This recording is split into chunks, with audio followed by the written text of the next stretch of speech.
नमस्कार, आपलं सगळ्यांचं योजना फंडा या चॅनलमध्ये स्वागत आहे। या ठिकाणी आपण सगळेजण बघताय की मार्च नंतर एप्रिल आणि मार्चचे जे काही पैसे आहेत लाडकी बहीण योजनेचे, त्या संबंधित महत्त्वाची अपडेट काय आहे तर या दोन्ही महिन्याचे हप्ते एकूण म्हणजे 1500 रुपये हप्ता जो आहे लाडक्या बहीण योजनेचा, म्हणजे टोटली आहेत 3000 रुपये। बघा, हे महिलांच्या ज्या लाडक्या बहिणी आहेत त्यांच्या बँक खात्यामध्ये जमा होण्यास सुरुवात झाली। बघा, लक्षात घ्या, ते अकाउंटमध्ये काय झालं, पैसे येत आहेत। जवळपास 14 आणि 15 मेपासून हे पैसे अनेक महिलांच्या खात्यात जमा झाले असून ही सुरुवात झाली। बघा, आता अपात्र कोण आहेत हे लक्षात घ्या।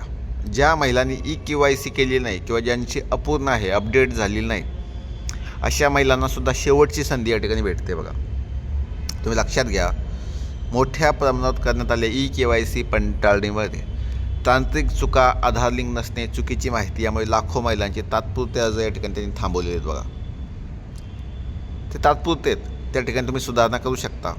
ऑफलाईन सुधारणा ज्या महिलांची KYC तांत्रिक अडचणीमुळे होऊ शकली नाही त्यांना सरकारने दिलासा दिला आहे।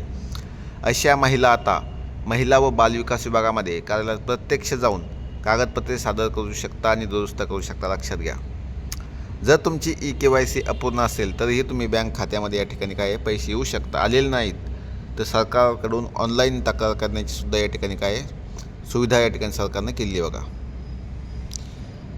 तुम्ही हे बघा, ही जी काही पोर्टल आहे, ही जी वेबसाईट आहे, त्याच्यावर जाऊन सुद्धा नारी शक्ती दूत ॲपद्वारे तक्रार फॉर्मसुद्धा तुम्ही या ठिकाणी भरू शकता, हे लक्षात घ्या। आणि ह्या फॉर्म भरल्यानंतर तुम्ही त्या ठिकाणी न्याय मागू शकता। तक्रार केल्यानंतर संबंधित विभागाकडून अर्जाची पुन्हा पडताळणी केली जाईल आणि पात्र ठरल्यास तुम्हाला या ठिकाणी पैसे तुमच्या खात्यामध्ये जमा होतील, हे लक्षात घ्या।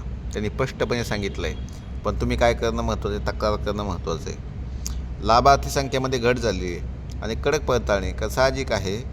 योजनेच्या सुरुवातीला लाभार्थ्यांची संख्या जवळपास किती होती, 2,46,00,000। पण आता कडक कारवाई केल्यामुळे किंवा छाननी केल्यामुळे या ठिकाणी आता मात्र फक्त 1 कोटीच संख्या बाकी आहे, 1,77,00,000। नियमात न बसणाऱ्या व चुकीची माहिती देणाऱ्या अपात्र अर्जावर सरकारकडून या ठिकाणी मोठी कारवाई केली जात आहे। बघा, लक्षात घ्या, कारण 1 कोटी संख्या कमी झाली आहे जवळपास।